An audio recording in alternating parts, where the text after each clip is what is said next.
Welcome back to the deep dive. Today we're plunging into some really profound material you've given us, specifically looking at the end of that pivotal 1,000-year period mentioned in Revelation 20 and also Ezekiel 38. Our goal is to try and understand not just what happens, but maybe more importantly, why it happens the way it does. Yeah, exactly. And what's fascinating is these texts, they aren't just describing, dramatic events. They frame it as a really crucial final step. It's about justice, about choice, and, well, revealing the purpose behind moments that might otherwise just seem chaotic. We'll find some pretty surprising takeaways for you, I think. Okay, so let's dive in.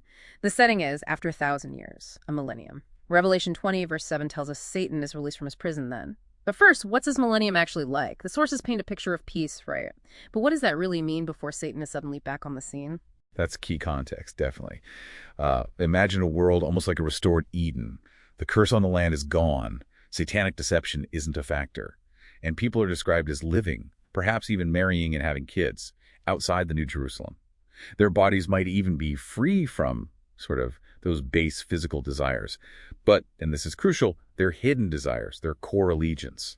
That hasn't really been put to the ultimate visible test yet. Right. So he's released, and the sources say he gets straight to work. No delay. Not at all. Instantly, he's out deceiving the nations. Revelation 20 mentions Gog and Magog, drawing on Ezekiel 38. These terms often symbolize, a vast coalition from all over. They gather like the sand of the sea, it says. Huge numbers. And Ezekiel tells us their goal is clear. Attack this peaceful people living without walls who've gathered wealth. They want to plunder, basically. To loot. That's their stated motive in Ezekiel 38. Okay, so the deception works on a massive scale. But you mentioned the why. Why allow this release? Why this test right at the end? Yes.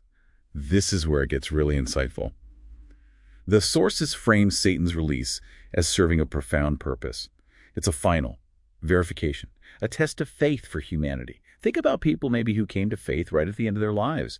Their allegiance hasn't been, visibly demonstrated under pressure. This moment provides that undeniable public evidence. It's not just for humanity, it's for all creation to witness God's justice. Since, created beings see actions, not intentions necessarily, this visible proof is needed to justify eternal outcomes. It forces a stark choice. A choice between obeying Jesus with the saints or siding with Satan's rebellion. Exactly. It lays bare the heart's true direction. And that's intense because, as the sources imply, even if they have these renewed bodies without the lust of the flesh, it becomes purely a test of the will against deception. Despite having warnings, maybe from leaders or king priests during that millennium, it's a raw choice. Precisely. It isolates the core issue of allegiance. So Gog and Magog gather, they surround the saints, the beloved city New Jerusalem. What happens next? Revelation 20 verse 9 sets the scene. The response is described as immediate and divine. Ezekiel 38 gives more detail. God's fury, a massive earthquake, mountains falling, and then fire.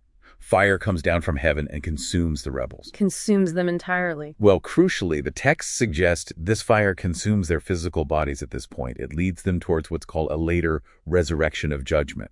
It's not their absolute end right then, but it is the culmination for Satan. He's identified as the prime mover, maybe like that Azazel scapegoat in Leviticus, symbolically carrying the blame.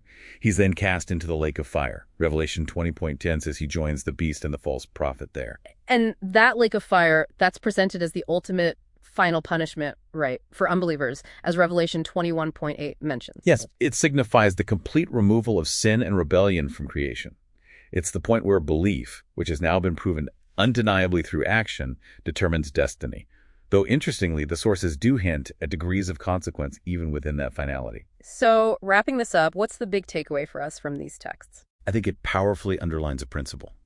Faith, ultimately, isn't just internal. It's demonstrated. It shows itself in action.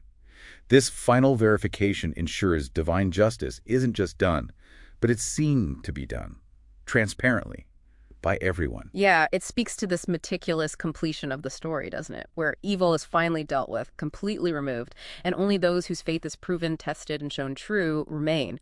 It's about the transparency of judgment, like you said. Exactly. A final settling of accounts, you could say. So here's a thought to leave you with. We live in a world where motives can be hidden, where truth gets obscured. How does this idea, this picture of such a dramatic, unavoidable public test of the heart, How does that resonate with your own sense of integrity? What actions in your life, when you really think about it, genuinely reflect your deepest, most honest beliefs? Something to ponder.